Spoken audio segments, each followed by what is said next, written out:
And then of course there's societal cleansing. Societal cleansing means Allah saved us from the burdens of culture. Allah saved us, because cultures create standards that are very difficult. Like for example, in many cultures, you cannot get married until you have this much degree, this much money, you've done this, and then maybe we'll think about getting you married. And then once you are ready to get married, the mahar has to be this amount and this amount and this amount. And then if you are going to get married, we have to have this kind of a hall and this kind of catering and these kinds of gifts. And there's like the bill keeps going higher and higher and higher and higher. And what Allah did in Islam is He made the path to halal easy and the path to haram difficult. And what many cultures do is they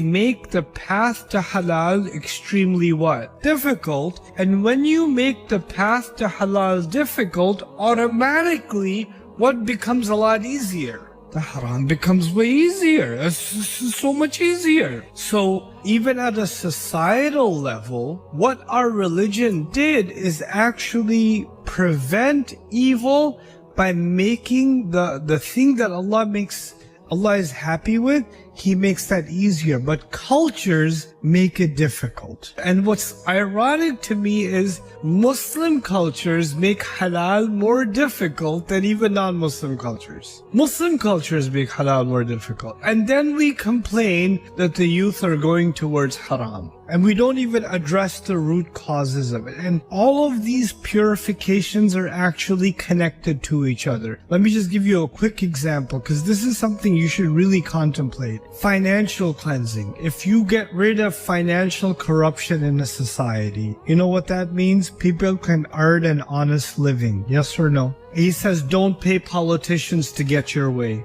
Didn't he say that? Now, what happens in many Muslim societies, for example, you will get a job if your uncle is connected, if your dad's connected, if your friend's dad's cousins, brothers, whatever's connected, isn't it? And even if you didn't do well on the exam, you can pay a little bit to the principal of the school or the head or whoever, and you can get the degree. You can buy the degree, or you can pay for your score. Happens or no? When people who didn't earn their degree get their degree and get their license, what happens to the people who actually worked hard to get their degree? Now they can't get a job. Now their education means nothing, because now the people who didn't deserve are being moved out. Now the people who could have earned are no longer in a position to earn. And now they're no longer in a position to earn, which means they're no longer in a position to get married. And then the people who are doing haram and money things usually don't just do haram and money things, they do haram in everything. So they're living the life, they look like they're in Jannah. So they're making haram look really good, because the more haram you do, the more you get in life. And everybody else is looking at them and saying, Ya layta lana mithla ma utiya Qarun. I wish I had what Qarun has. I wish I had a big wedding like that. I wish I had a hall like that. I wish I had family like that. I had money like that. I had clothes like that. I had a car like that. Then you say, well, the only way you can get that is you gotta start playing the game like they know how to play the game. You gotta lie a little bit on your resume. You gotta make some connections. You gotta get dirty. You wanna win this game? You wanna win in politics? Life is dirty. What is the opposite of dirty? Pure. وَيُزَكِّيهِمْ.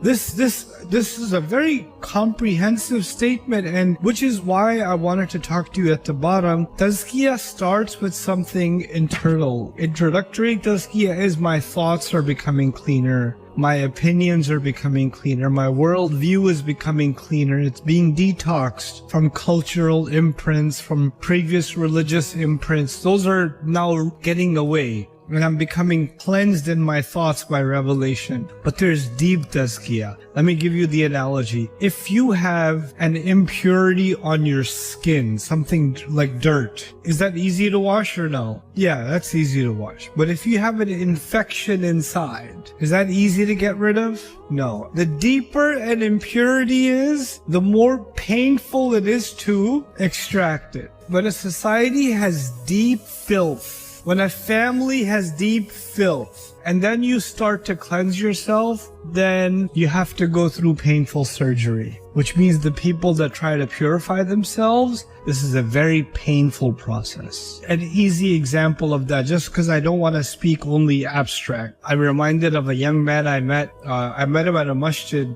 after Maghrib. He was just kind of sitting there in the back waiting, and I just decided to just have a chat with him. And he said, I have never seen the inside of a masjid before in my life. I was like, did you recently accept Islam? He goes, no, I was born in a Muslim family. Well, we don't pray. I was like, why don't you pray? I was like, well, our family's not religious, and even though we're Muslim by name, we actually really hate Islam in my family, and we own a bunch of bars in New York. You know, we have 20 bars. Our family owns 20 bars in New York. Very successful bar business. All Muslims, by the way. And we drink alcohol more than we drink water. That's just in our family. That's what we do. I've done that my whole life. And something just came in my head that I shouldn't drink anymore. I don't like myself when I drink. And when he stopped drinking, he became curious about the Quran, and he started reading a little bit, then watched some YouTube videos and found out I was at this masjid. He just sat there, and he's like, ever since I stopped, I don't even pray yet, but I just stopped drinking and my whole family cut me off. And they're threatening me, they're threatening to sue me, I can't even go back to my home. They changed the lock on the door. I don't know where to go, I don't know what to do. What's he doing? He took one step towards cleansing himself. And look at the pain he has to go through, you understand?